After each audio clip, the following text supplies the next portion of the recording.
ये सब ध्यान से सुनते जाओ। 13 दिसंबर 1946 को नेहरू जी उठे और नेहरू जी ने मूव किया, इंट्रोड्यूस किया एम्स एंड ऑब्जेक्टिव रेजोल्यूशन, जो बहुत टाइम के बाद तुम्हारे प्रियम्बल का सोर्स बना। एम्स एंड ऑब्जेक्टिव रेजोल्यूशन जिस दिन हुआ ना माय फ्रेंड्स, उस दिन डॉक्टर राजेंद्र प्रसाद, ये लोग लार्ज हार्टेड लोग थे, इन्होंने बोला कि नहीं यार ये ठीक नहीं हो रहा, मुस्लिम लीग हमारे दोस्त है, हमारे भाई है, वो लोग नहीं है यहाँ पर। तो एक मैसेज भेजा गया 13 दिसंबर 1946 के मूवमेंट के बाद कि जिन्ना साहब वापस आइए, आप वो बॉयकॉट करके बैठे, वापस आइए। जिन्ना साहब नेवर केम बैक। उन्होंने जबकि प्रॉमिस किया था कि 20 जनवरी 1947 तक वो आ जाएंगे, कैलेंडर ध्यान से रखो, ओके, लेकिन वो आए नहीं, ओके, और इनफैक्ट राइट्स और ज्यादा होने लग गए। इसलिए हम लोगों ने ये AIIMS and objective resolution adopt किया ऑन 22 जनवरी 1947। 22 जनवरी 1947 को हमने AIIMS and objective resolution adopt कर लिया। Now the situation was still very very very volatile, और फिर दुनिया में कुछ और बदलाव भी आ गया। दुनिया में क्या, on February 20, 1947 the newly elected prime minister of England Clement Attlee, उन्होंने एक रेडियो पे अनाउंसमेंट किया कि हिज मैजेस्टीज गवर्नमेंट ने डिसाइड किया है कि जून 1948 तक मैक्सिमम इंग्लैंड यहां से चले जाएगा।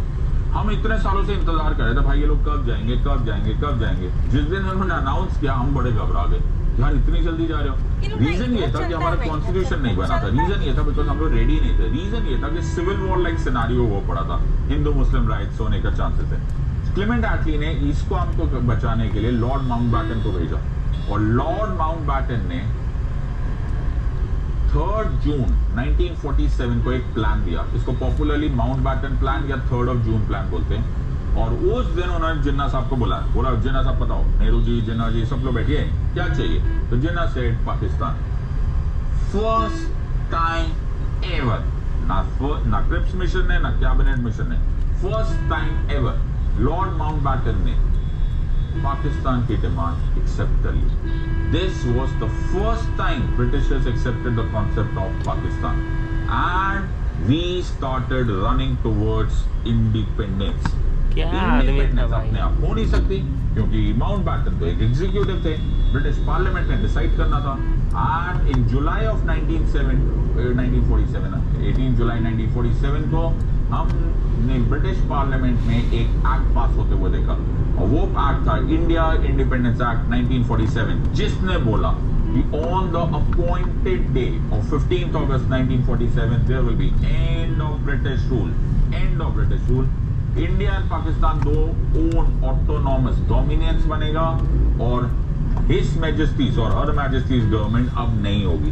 अब कोई वाइसरॉय नहीं रहेगा, as in the direct representative of the crown नहीं रहेगा।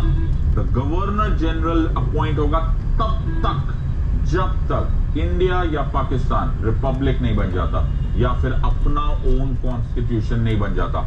आई hope you are understanding, we remained a dominion till the day we had our enforcement of constitution, that is 26 January 1950. Lord Mountbatten को हमारी constituent assembly ने बोला कि हमारे governor general बनेंगे, each dominion की अपनी अपनी कॉन्स्टिट्यूएंट असेंबली होगी, ईच डोमिनियन अपनी अपना कॉन्स्टिट्यूशन बनाने के लिए कंप्लीटली फ्री होंगे, नंबर 1। नंबर 2, आज के बाद no act of British parliament extendable होगा to any dominion unless dominion खुद बोले कि हाँ हमें करने दो या अलाउ करने दो। This was lapse of British paramountcy. वो जो पुराना दुख था ना, I hope you remember the princely states का, जो बार बार नो बोल रहे थे, वो इसी डॉक्ट्राइन ऑफ पैरामाउंसी के बेसिस पे बोल रहे थे। ब्रिटिशर्स ने बोला तुम्हारी मर्जी, तुम जो करना है, हम ही हट रहे हैं इस एग्रीमेंट से। This was lapse of British paramountcy.